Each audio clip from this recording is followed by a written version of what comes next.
बिल्कुल, दादा मोहतरम करते थे विरोध, तो मेरा भी विरोध कायम रहेगा। मैं उनकी नक्शे कदम पे जब मैं चलूँगा, अखिलेश जी ने उनके सामने खुद सरेंडर नहीं करा, इसी वजह से उन्होंने उनकी पार्टी को तोड़ने का काम करा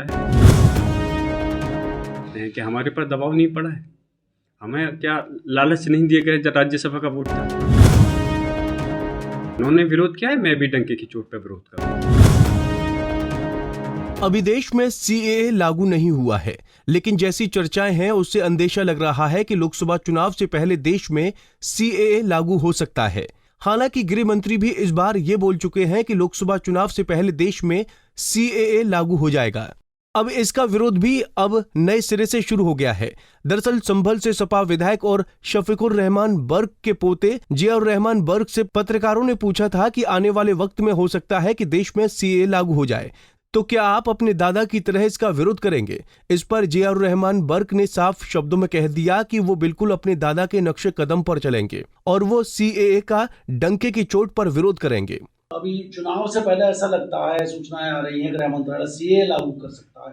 पाक साहब तो विरोध करते थे लगातार सीए का, आपकी क्या पॉलिसी? बिल्कुल दादा मोहतरम करते थे विरोध, तो मेरा भी विरोध कायम रहेगा। मैं उनकी नक्शे कदम पे जब मैं चलूँगा, तो उनकी एक एक चीज़ को अपनाऊँगा। मैं अपनी कौम के ख़िलाफ़ कोई भी अगर मेरी आवाज़ होगी, तो कोई मेरे ऊपर कुछ भी परेशानी आ जाए, मुसीबत आ जाए, मैं कभी खामोश नहीं रहूँगा। उन्होंने विरोध किया है, मैं भी डंके की चोट पे विरोध करूँगा। और वो ही नहीं, कोई भी अगर मसला आएगा अपनी कौम को, मैंने जैसे कहा इंशाल्लाह मेरी उम्र ज़रूर कम है, लेकिन मेरे पास अल्लाह के करम से दादा मोहतरम का दिया हुआ तजुर्बा बहुत है, तो इसलिए मैं उसकी वजह से कभी खामोश नहीं रहूँगा। अपनी कौम को मेरी कोशिश रहेगी कभी बेसहारा नहीं छोड़ूंगा। मैं उनके साथ कदम से कदम, उनके सुख दुख में, और ख़ास तौर से सुख दुख तो एक अलग चीज़ होती है, जो इस टाइप के बड़े उनके मसले मसाइल होंगे उसमें उनके साथ कदम से कदम मिला कर चलूँगा और इंशाल्लाह उसका पुरज़ोर तरीके से विरोध करूँगा। इतना ही नहीं, सपा विधायक जियाउर रहमान बर्क ने तो बातों बातों में ये तक खुलासा कर दिया कि बीजेपी के नेताओं ने उन्हें भी तोड़ने की हर मुमकिन कोशिश की थी। उन्हें भी राज्यसभा चुनाव के दौरान लालच दिया गया था, लेकिन वो झुके नहीं। आप क्या समझते हैं कि हमारे पर दबाव नहीं पड़ा है? हमें क्या लालच नहीं दिए गए जब राज्यसभा का वोट था? लेकिन अल्लाह का करम है, मैंने ये अल्फाज उस वक्त कहे थे जब दादा मोहतरम हॉस्पिटल में थे। मेरे पास में भी एक ज़िक्र आया था कि इनकी भारतीय जनता पार्टी, लेकिन मैंने बड़ी मजबूती, और मेरे पास उसका सबूत भी है। मेरे पास मैंने लेकिन मजबूती से कहा कि हमारे ज़मीर को आप बड़ी से बड़ी दौलत पे भी आप नहीं ख़रीद पाओगे। मैं अपने दादाजी के नाम को कभी इंशाल्लाह उनके गंदा नहीं होने दूंगा, उनके दामन को कभी ख़राब नहीं होने दूंगा। प्रधान जी, कितने का लालच था और कौन लोग दे रहे थे? अब ये वक्त आने पे मैं इंशाल्लाह उसको बताऊंगा। अभी फ़िलहाल और इससे ज़्यादा मैं और कुछ नहीं कह सकता।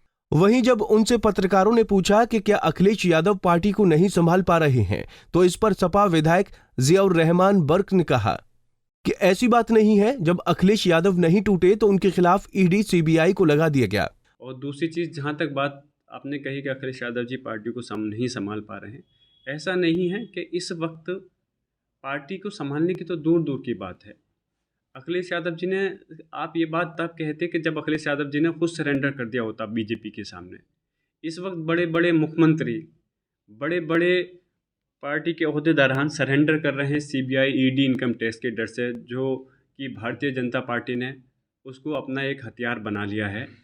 और सरकारें तो और भी पार्टी की रहीं, लेकिन कभी ऐसा दुरुपयोग कभी नहीं हुआ जिस तरह से उन्होंने दबाव बना बना करके किसी को ख़रीद फरोख्त करके कर रहे हैं। अखिलेश यादव जी ने पार्टी को नहीं संभाला होता तो फिर 47 विधायक से 111 विधायक कैसे जीते होते, जो जीत करके आए थे। और कोई ऐसा नहीं है कि यूपी में तोड़ने का काम किया है भारतीय जनता पार्टी ने। भारतीय जनता पार्टी ने तो महाराष्ट्र में तोड़ने का काम किया, सरकार को तोड़ दिया, वहाँ की पार्टियों को तोड़ दिया। मध्य प्रदेश में मुख्यमंत्री को अपना गिरफ्तार करा दिया। जम्मू कश्मीर में फ़ारूक अब्दुल्ला, महबूबा मुफ्ती के पीछे ईडी लगा दी।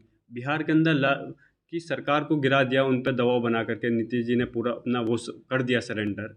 अखिलेश जी तो नहीं झुके। और फिर लालू यादव जी के पीछे ईडी लगा दी, कांग्रेस के सांसदों के पीछे लगा दी, राहुल गांधी जी को, प्रियंका गांधी जी को, और मतलब ऐसी ज़रा कितनी मिसालें हैं।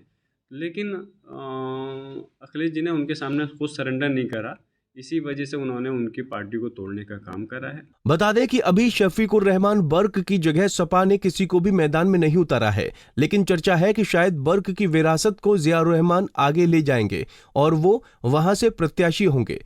देखना होगा कि आने वाले वक्त में सपा किसे संभल से उतारती है। Bureau report, Punjab Kesari TV. हमसे जुड़े रहने के लिए हमारे YouTube चैनल को सब्सक्राइब करें और नई वीडियो की नोटिफिकेशन के लिए बेल आइकॉन को दबाएं। अगर आप ये वीडियो Facebook पर देख रहे हैं तो लाइक जरूर करें और ज्यादा से ज्यादा शेयर करें। धन्यवाद।